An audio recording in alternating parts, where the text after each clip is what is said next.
Hello student, here is the another session of standard 8.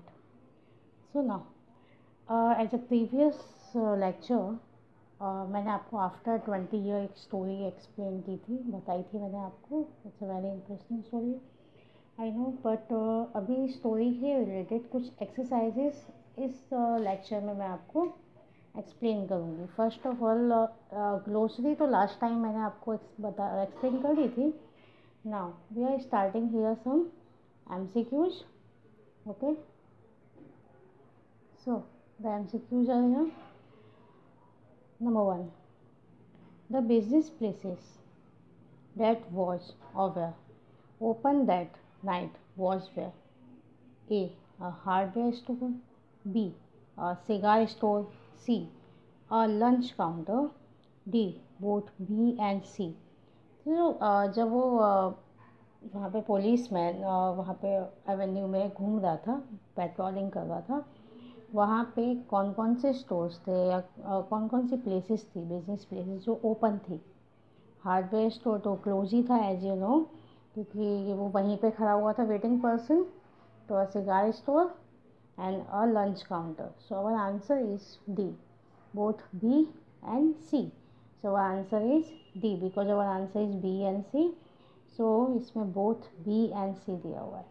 Number 2, the man in the doorway had a dash face. मैंने ऐसा जब आपको explain किया था मैंने बताया था जो मैन है डोरवे पे खड़ा हुआ है उसका फेस कैसा था. It's A round, B triangular, C square, D rectangular. याद आया कुछ? पुलिस मैन ने जब उसके फेस को देखा था तो उसने क्या बोला था, कैसा फेस है? राउंड, ट्रायंगुलर, स्क्वायर और rectangular. So it has a square face. So our answer is C. Number 3, one of the following description is not used in the story for Jimmy Wells. Pick it out. One of the following description is not used in the story for Jimmy Wells. Pick it out. इनमें से कौन सा description है वो Jimmy Wales के लिए use नहीं किया गया है? कौन कौन से हैं? एक तो staunchest old chap, B best chum, C finest chap in the world and D reliable guy. तो इनमें से आपको याद आ गया होगा कि क्या क्या वर्ड आपने स्टोरी में जब मैंने आपको बताया था तब सुने थे. जैसे स्टाउंचेस्ट ओल्ड चैप तो था, बेस्ट चम भी था and finest chap in the world, ये भी था. So only the word is the reliable guy. This is not in our story. Okay, so our answer is D. Number 4, both Jimmy and Bob were both up in dash. Both Jimmy and Bob were both up in dash. Rome, France, New York और Chicago. तो जो Jimmy और bobs थे वो दोनों कहाँ से belong करते थे proper? Rome, France, New York, Chicago. हमारी स्टोरी में तो 2 ही वर्ड्स यूज हुए हैं, न्यूयॉर्क एंड शिकागो. शिकागो जो वेटिंग पर्सन चला गया था and they are both up in New York. So our answer is C. Number 5, the old restaurant belong to. जो पुराना रेस्टोरेंट था वो किसको बिलोंग करता था? A Bob, B Jimmy Wells, C Joe Brady और डी पुलिसमैन. अब ये किसको बिलोंग करता था? इसमें ऐसा कुछ दिया नहीं था स्टोरी में, but as we know that about according to the story कि जो रेस्टोरेंट का नेम क्या था, Joe Brady restaurant. So definitely it's belong to C, it's Joe Brady restaurant. Okay,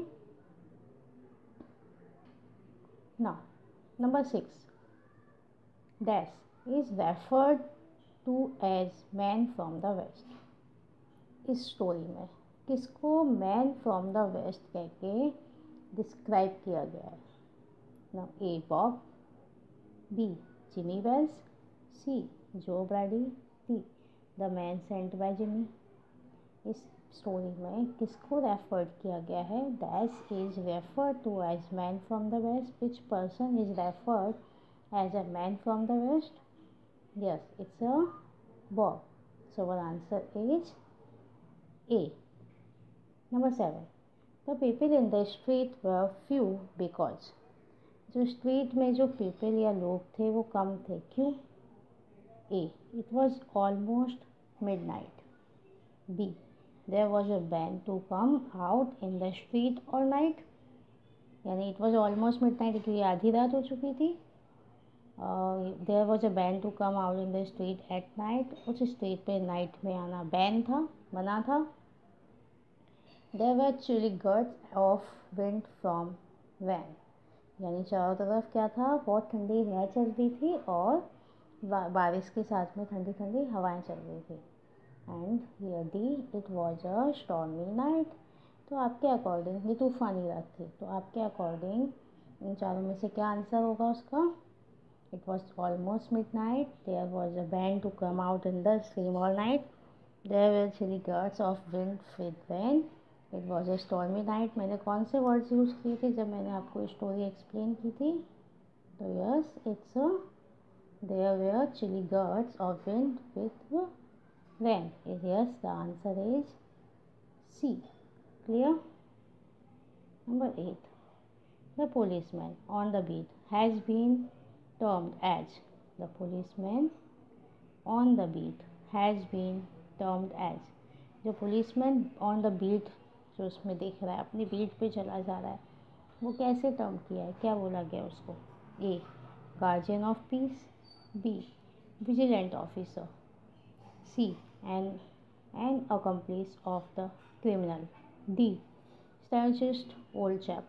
जो वर्ड यूज किया गया है किसके लिए? पुलिसमैन ऑन द बीट कौन है, वो कैसा लग रहा है अपने वर्क करते हुए पेट्रोलिंग के टाइम पे? तो यस, इसमें उसके लिए जो वर्ड यूज किया गया है वो है A, guardian of peace. So our answer is A. Number 9. When Jimmy and Bob had parted before 20 years, they had made dash last. When Jimmy and Bob had parted before 20 years, they had met at last. जब Jimmy and Bob 20 year before जब अलग अलग हुए थे तो वो कहाँ मिले थे लास्ट में? ए, अंडर लैम्प पोस्ट, एक लैम्प पोस्ट के नीचे। At big Joe Brady's restaurant, big Joe Brady restaurant में। नियर अ हार्डवेयर स्टोर के पास। D, at a corner of a drug store के कॉर्नर पे। तो जैसे कि उसने वेटिंग पर्सन ने पुलिसमैन को बताया था, they are dine at a big Joe Brady restaurant. वो कहाँ से अलग हुए थे last 20 year before? At big Joe Brady's restaurant. So our answer is B. Okay, now number 10. The tall man who looked Bob with him had a dash nose. जो tall man, जो लंबा आदमी था, वो Bob who looked Bob with him had a dash nose. जिसको Bob ने देखा, वो लंबा आदमी, उसकी नोज कैसी थी? ए, रोमन। बी, पग। सी, फ्लैट। D, round. तो कौन सी वाली नोज का यूज़ किया, क्या बोला था, किस वर्ड का यूज़ किया था इसमें हमने? रोमन और पग का। तो जो जिमी वेल्स था उसकी नोज रोमन थी और जो अदर पर्सन उसका फ्रेंड बन के आया था उसकी नोज पग थी। So the answer is B. Okay, अगर ये आपको प्रॉपरली समझ में आ गए होंगे, आई थिंक आपको वन मोर टाइम स्टोरी फिर से रीड करना चाहिए बिकॉज ऑफ सब एक्टिविटीज़ आपको प्रॉपर समझ में आए उसके लिए। Okay, now here is a question answers. Okay, first of all, pick out the words used to admire Jimmy Wells. तो स्टोरी में जो वर्ड यूज किए गए किसके लिए? जिमी वेल्स को एडमायर करने के लिए जो वर्ड्स यूज किए गए हैं फिर स्टोरी में से हमें पिक करना है। तो वर्ड्स कौन कौन से हैं? ओके, तो the answer, the words are used to admire Jimmy Wells are the best chum and finest chap in the world. वैसे तो काफ़ी सारे वर्ड्स यूज किए गए हैं पर हमने इसमें 2 ही वर्ड्स लिए हैं। Words are used to admire Jimmy Wells are the best chum and finest chap in the world. Okay, clear? Words are used to admire Jimmy Wells are the best chum and finest chap in the world. Number 2. How did how did the stranger and Jimmy become friends. How did the stranger and Jimmy become friends. इसमें actually character तो इतने ही हैं, लेकिन इसमें characters को अलग अलग name दिए गए हैं। लाइक कहीं पर स्ट्रेंजर, कहीं पर मैन फ्रॉम द वेस्ट, कहीं पर बॉब और कहीं पर वेटिंग मैन। सो वही चीज़ हमें ध्यान में रखना है, क्वेश्चन आंसर में इसी का ट्विस्ट है। तो how did the stranger and Jimmy become friend. Jimmy और वो स्ट्रेंजर यानी बॉब फ्रेंड कैसे बने according to story. Jimmy and stranger were raised in New York. Jimmy और स्ट्रेंजर यानी वो बॉब, उसने क्या बताया था पुलिसमैन को कि वो दोनों साथ में न्यूयॉर्क में बड़े हुए, just like two brothers together, कैसे दो भाई की तरह। तो that's why they were become friend, इसकी वजह से वो दोनों अच्छे दोस्त बने, क्योंकि वो न्यूयॉर्क सिटी में एक साथ भाइयों की तरह बड़े हुए थे, इसीलिए वो अच्छे दोस्त बने। समझ में आया। Jimmy and stranger were raised in New York just like two brothers together, that's why they were became friends.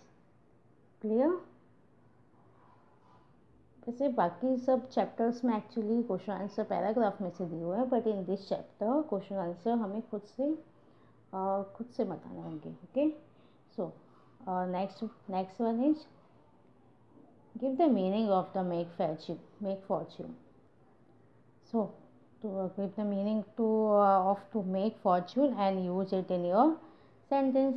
यानी जो वर्ड है मेक फॉर्च्यून, इसमें यूज हुआ, यानी मेक फॉर्च्यून यानी कह सकते हैं किस्मत बनाना। तो इस according to the story make fortune means क्या है। तो give the meaning of the make fortune and use it in your statement. अपने स्टेटमेंट यानी अपने वर्ड्स में सेंटेंसेस, तो अपने सेंटेंस में यूज करना है। मैंने यहाँ पे क्या यूज़ किया, to make money. Meaning of the make fortune is to make money, and इसको सेंटेंस में यूज़ किया, I want to go France to make money. तो उसमें अब इसमें आप अपने अकॉर्डिंगली कोई भी सेंटेंस में उसको यूज कर सकते हैं। Okay, give the meaning of to make fortune and use it your sentence. To make money, I want to go France to make money. Simple word है, आप अपने अकॉर्डिंगली कोई भी वर्ड्स या सेंटेंसेस इससे बना सकते हैं। Number 4, what do you mean by the word we lost track of each other. तो ओके, इसमें स्टोरी में उसने क्या बोला था कि we lost track of each other. जब वो लोग 20 ईयर बिफोर अपार्ट हुए थे, तो उन्होंने पहले तो एक दूसरे से कॉरेस्पॉन्डेंस से बात की थी, बट आफ्टर सम टाइम वो लोगों ने अपने अपने काम में इतना बिजी हो गए कि एक दूसरे से कनेक्टिविटी उनकी टूट गई। तो उस कनेक्टिविटी को ब्रेक होने को उसने क्या बोला, we lost track of each other. तो it means they lost connect with each other. दोनों ने एक दूसरे के बारे में जानना और एक दूसरे से कनेक्ट रहना, कॉरेस्पॉन्डेंस करना बंद कर दिया था। तो the answer is what do you mean by the word we lost track of each other. तो it means they lost contact with each other. इसका मतलब हुआ कि वे दोनों का आपस में कॉन्टैक्ट लॉस हो गया, दोनों एक दूसरे से कॉन्टैक्ट में बिल्कुल भी नहीं थे। Number 5, what kind of proposition the west is for the narrator. Narrator means जो अपनी कहानी सुना रहा है। तो इसमें अपनी कहानी कौन सुना रहा है, अगेन बॉब। एज मैंने आपको पहले बोला, as I told you before, इसमें बॉब के लिए कई सारे वर्ड्स यूज किए गए हैं, तो इसमें आपको कंफ्यूज नहीं होना है। Like stranger, Bob, man from the west और वेटिंग मैन। तो यहाँ पे उसके लिए यूज किया गया वर्ड है नरेटर। तो what kind of proposition the west is for the narrator. Narrator के लिए यानी बॉब के लिए वेस्ट से किस टाइप का प्रपोजिशन था। तो answer is narrator had gone to west because he found better business scopes there he wanted to mint money anyhow. यानी नरेटर वो वेस्ट में उसका प्रपोजिशन, उसका क्या प्रपोजिशन था, उसको क्या था, वो क्यों जाना, उसको इसलिए जाना था कि वहाँ पे उसको अच्छा बिजनेस स्कोप दिख रहा था, वो कैसे भी ना कैसे बहुत ज़्यादा पैसा बनाना चाहता था। ओके, समझ में आया। नरेटर का वर्ड नरेटर इन्होंने किस लिए यूज किया है, बॉब के लिए। So what kind of proposition the West is for the narrator? The narrator had gone to West because he found better business scope there. He wanted to mint money anyhow. Clear? Clear these 5 question answer? Okay. Now, number 6. Why does the narrator describe Jimmy as the truest, staunchest chap? ऐसा narrator ने क्यों describe किया? तो narrator describe Jimmy as the truest staunchest because according to him, क्योंकि according to narrator यानी according to Bob, Jimmy was not very ambitious. Jimmy बहुत ambitious नहीं था, क्योंकि जब बॉब शिकागो जा रहा था तो वो चाहता था उसके साथ जिमी भी आए, बट जिमी को न्यूयॉर्क छोड़कर नहीं जाना था। उसको बहुत ज़्यादा पैसे बनाने में कोई इंटरेस्ट नहीं था। So he was not very ambitious, he was a plodder and he was very sure that Jimmy would keep his appointment. उसके अलावा उसको बहुत हर एक तरीके से उम्मीद थी कि जिमी अगर एग्जिस्ट करता है, जिमी कहीं है, तो डेफिनेटली जिमी उसका अपॉइंटमेंट रखेगा। वो किसी भी तरीके से उसके पास वहाँ मिलने आएगा।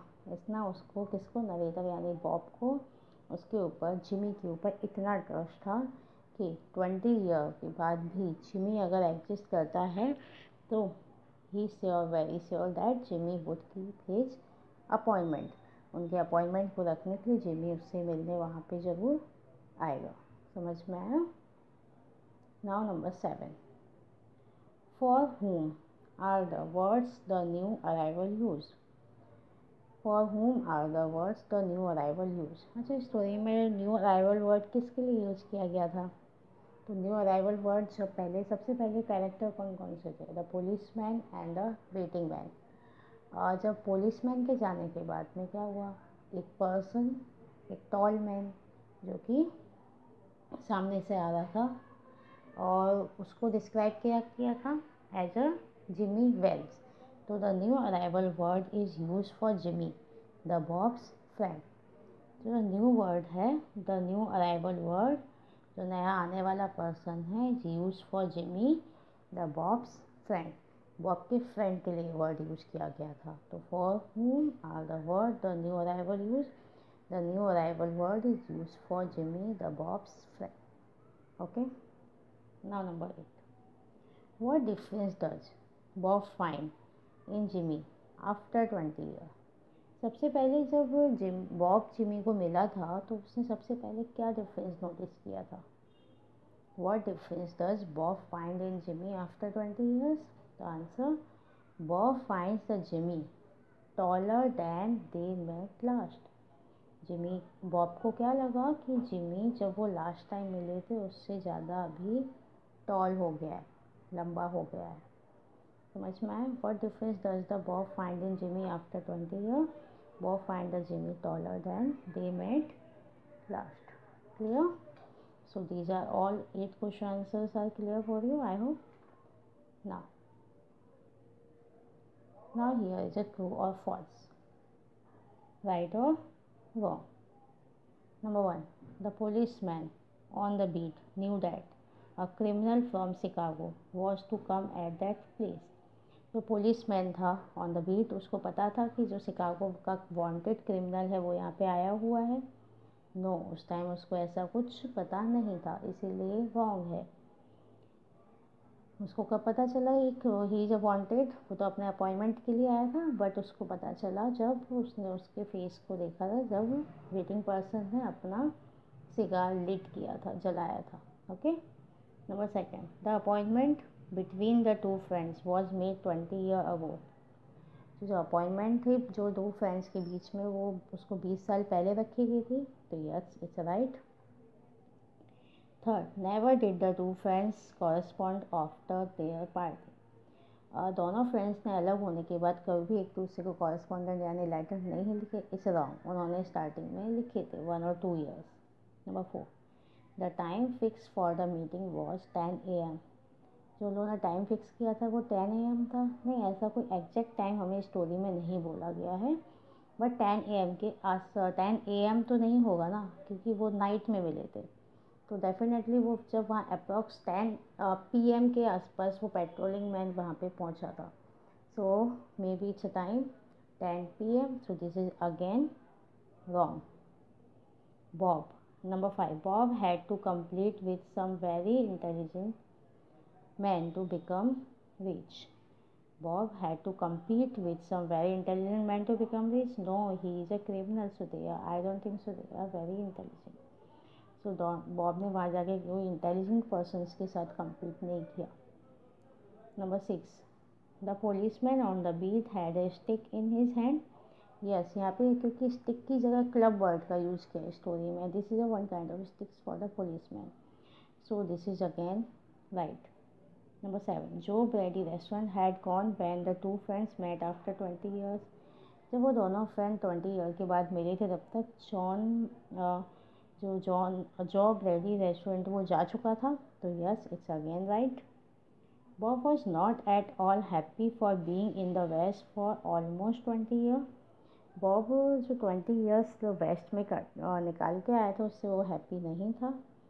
No, he was very happy because वो ईगोज के साथ अपने सारे जो उसने वहाँ पे पाया था उसके बारे में अपने फ्रेंड को बताया था. तो definitely he was very happy. So it's again wrong. Bob realized that he had wrongly taken the other man as Jimmy Wells near the drugstore. और ड्रग स्टोर के पास में बॉब को पता चला था कि उसने एक गलत पर्सन को क्या समझ लिया, अपना फ्रेंड. तो yes, it's again right. Number 10. The tall man who introduced himself to Bob as Jimmy Wells had a pug nose. Yes, it's again right. So now our this chapter is finished. We will meet again in the next session. Stay home, stay safe. Thank you.